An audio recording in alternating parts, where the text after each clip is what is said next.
while I try to connect you.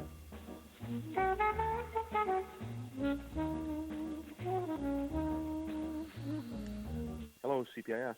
Hi, how are you? Good, thanks, sir. How are you? I'm doing good. I'm calling you from Minnesota. Yes. I How have cold are you guys? you know what? It's actually not bad. It's about 40 Fahrenheit, so I'm not sure what that translates over there.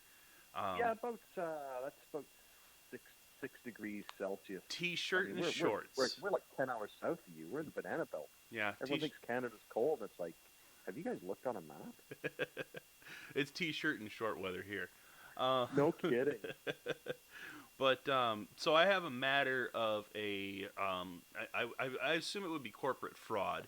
About $2 million in stolen I'm sorry, you cut funds. out there. Sorry, say again. I have a case of stolen fraud. It's about $2 million in stolen funds Okay.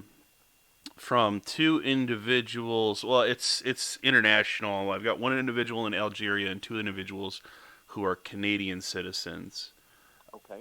that travel between. What do I have for a case file here? I actually work as um, uh, I'm a former bail bondsman and fugitive recovery Okay. agent down here. So I Okay. have information as far as I've dug up a cell phone number traveling between Toronto, Alberta, and Playas del Coco, Costa Rica. Um, Okay.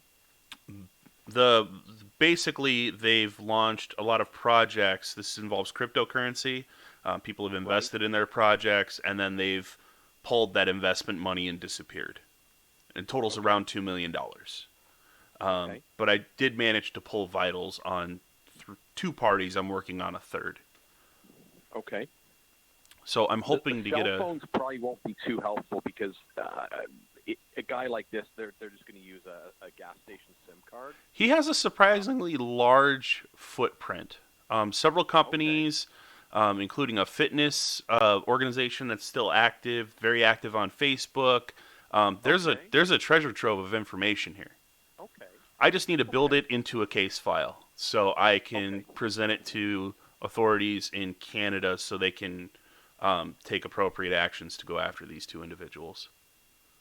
Which are you? You the problem is they don't take fraud very seriously at all in this country. Hmm.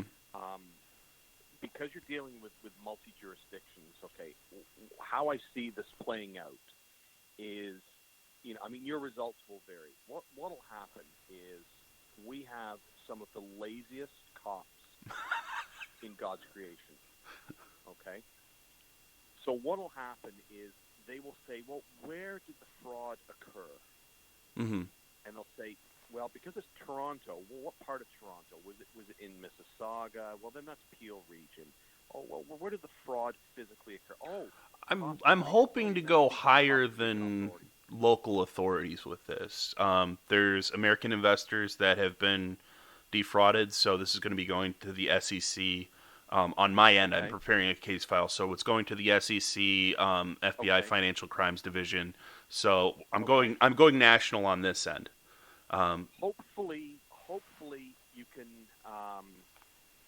make a case and draw the attention of the RCMP. that's my hope. I have enough clout Yeah. and enough connections here in the United States to where I'm sure I can gain traction here. Okay. But to gain traction in Canada, that's a different story. I don't have any connections there, which is where why I'm reaching out to someone like yourself that may be able to push that a little bit further, format it properly into something that they'll actually look at and say, hey, maybe we should look into this, if not for a fraudulent reason, but has this money been claimed? Have they paid? I'm not sure what your tax scheme is there for income, but if somebody brought in $2 million in ill-gotten gains, and obviously the government hasn't gotten their slice, that's going to be an issue as well. Yeah. So then we talk about the Canada Revenue Agency. Mm-hmm. There's a lot of different things. Like they, the problem is you pull a stunt like this in the states, you are going to do significant time. Yes. Okay. Here, you see a file like this and say, boy, oh boy, they're going to do a really lot of probation. Provided the United States doesn't extradite them. Right. That would be my hope. My hope would be if you really want, um, for them to actually do any real time, Mm-hmm. um, you want to get them on your side of the border. Okay. I mean, it really, the penalties here are really woeful. They really are.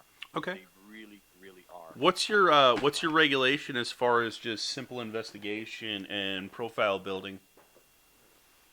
Well, I mean, first of all, we want to track down, at least find where these people are. I mean, that's the first thing. Yeah, that's where Find I'm where running into they're at. roadblocks. I need physical addresses, Yeah. vitals. So what I would do is find out if they own any property. That would be kind of the first thing. There is an Algerian community in Toronto.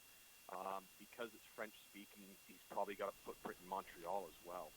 I Alberta, believe I that cannot. the partner that I'm looking for, who is Algerian, Yeah. is in Canada or in Algeria. I'm not 100%, but the Okay. two parties do know each other intimately. Three Okay. parties. Yeah. So he could be in Quebec because it's French speaking. And you also mentioned Alberta too, correct? Yeah, ties to Alberta. I believe Okay. that the one individual, Anthony, is actually from Alberta. I know they Yeah. visit Toronto. They primarily stay in Playas del Coco, Costa Rica. Okay. The good thing is, I bought this company in 2017, and the guy that I bought this company off now lives in Costa Rica. Really? Really? Yeah. His name is Dan Bratton. He's actually a former professional hockey player.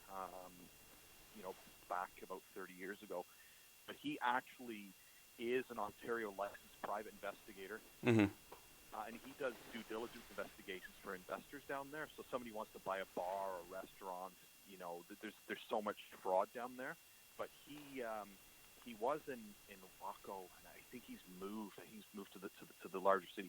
So Dan actually does live in Costa Rica. So you've actually got somebody down there that will actually show up because, again, finding a Oh, that's certified gun wonderful. that's not going to just take your money is huge. And I, Well, I I would will trust tell you, Dan as with of everything. right now, we do have a pooled fund of about $250,000 to find these people.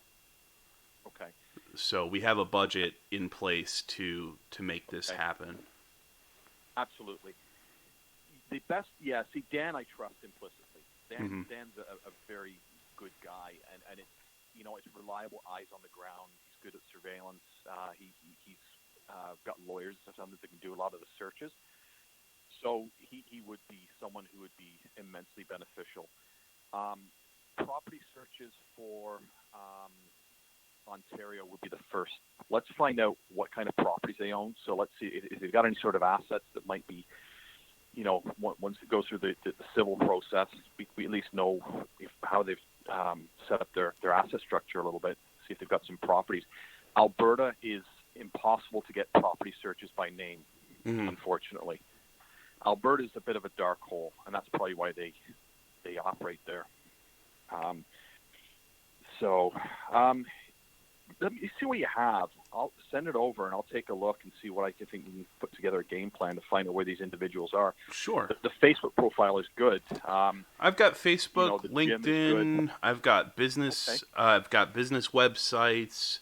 Um, I've got quite a bit. The one partner, Xenia, who has a massive social media footprint. She operates a fitness program, an online fitness program. So there's Okay. a massive social media footprint between friends. I've yet to track down family, but through her, I was actually able to pull up my main target, who is Anthony. I've managed Okay. to pull up his Facebook, LinkedIn, a cell phone number Okay. associated with them. I've just, as far Okay. as like you said, finding assets, property, in the United Yep. States, this is easy for me to do, but I just don't have the tools Yeah. and resources to pull this off in Canada. Yeah. We first thing I would do is I would do DMV profile, which may or may not get us anywhere, but certainly find out the properties, Hmm. liens on cars, that kind of stuff. That stuff we can do quite easily. And then talk with Dan and see what addresses and stuff, what access information he has in Costa Rica. Sure. Costa Rica is a little bit different, even though it may officially not be obtainable, envelopes go a long way down there. Of Very course. different. And that's one thing. Like if we have to provide a budget for him to be able to make strides in that area, we're more than open to it. Like I said, it's a lot of money and it's a lot of individuals involved, so Yeah. it should. How many people total are you looking for? Total 3. Okay. We've got 2 known and 1. What we're looking at cost-wise, if we're anywhere close to that, we've got serious problems. I think if we're unsuccessful, we'd be calling it off well before we got anywhere near that ceiling. Yeah, so we've got two known, which I have enough vitals to where I think you'll be very successful, and 1 unknown, which is just a first name. But if we can, my thought process is if we can put enough pressure on the 2 unknowns, the third actor will fall in with them. Exactly, and we can do that a number of ways. I mean, there will be a surveillance component to this, and if we kind of want to make their world a little bit smaller, we can put some real clumsy people on them to make it really obvious, right? So that's kind of the idea. Yeah, make their world a little bit smaller. Normally we don't get burnt, but sometimes there is a case to be made for real sloppy work. Sometimes, you know what I mean? Yeah, of course. So, yeah, I mean, getting burnt necessarily isn't a bad thing in this situation. Yep. Especially if it's going to elicit, some sloppy behavior on their part and cause them to come to the light, right? So, yeah, we can work anyway, and we'll defer to your expertise on how you want this played. We're not going to go freelance on this. You tell us what you want, what the end goals are here.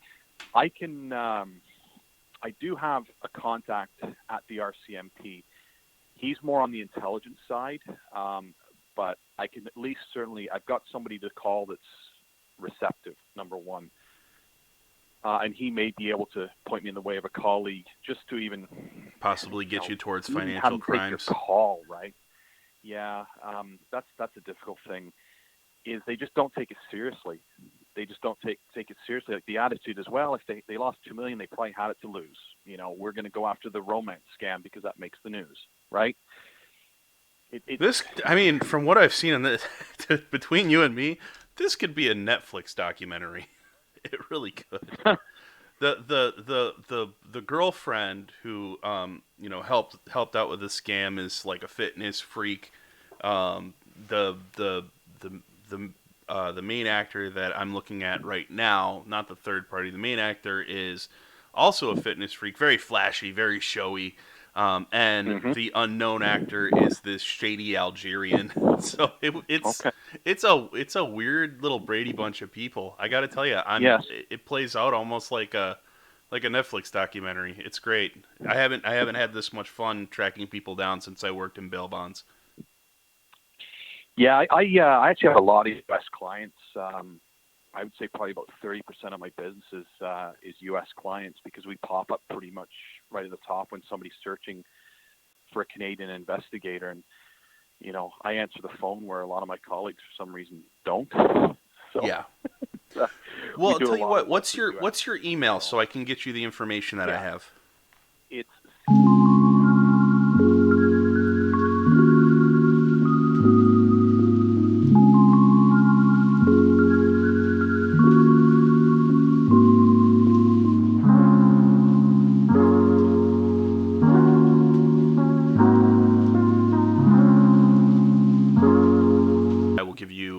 my cell phone number and my contact information as well. Sounds on there. Good.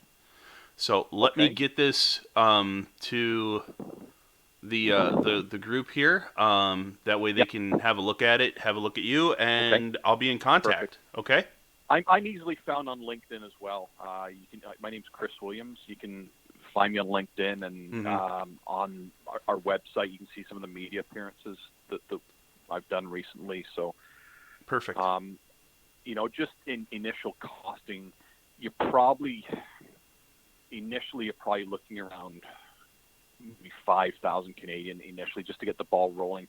Okay. And that wouldn't be like, hey, we didn't find anything that would get us the property searches, kind of let us know what we're getting into. Because if they've structured their way, they're not going to be found, I'll let you be able to know that quite quickly. Okay. And that gives us some budget for, a fair amount of surveillance on some locations. the difficulty we have now is we're under lockdown. So if they are in Toronto, they're, fitness studios are going to be closed, that kind of thing. But Of course. if they're in the outlying areas, they could be open. So, when people say Toronto, that really... I do believe that they're currently right now in Costa Rica. Okay. But Okay. I am tracking their movements as I go. Like I said, the girlfriend is very prolific on social media. So, I mean, he's kind of a ghost. The other two are kind of a ghost, but she's very easily trackable. So, I do have pictures, unverified pictures of the third party. I can't verify that it's him, but it comes from a trusted source, so I'm pretty sure. But I'm not sure how far that's going to get you. But yeah, I tell you what, let me just get everything. And the Costa Rica thing is really helpful. Like that works really well because we've got an asset down there. Yeah. Who is, he's not he's not an ex-cop. He's very good on the due diligence side. Mm-hmm. And if there was additional surveillance needed to be done, we have a base of operations down there. Like I've got a place to go if needed, if there's additional supports that are needed down there. So perfect. So yeah, we're well positioned.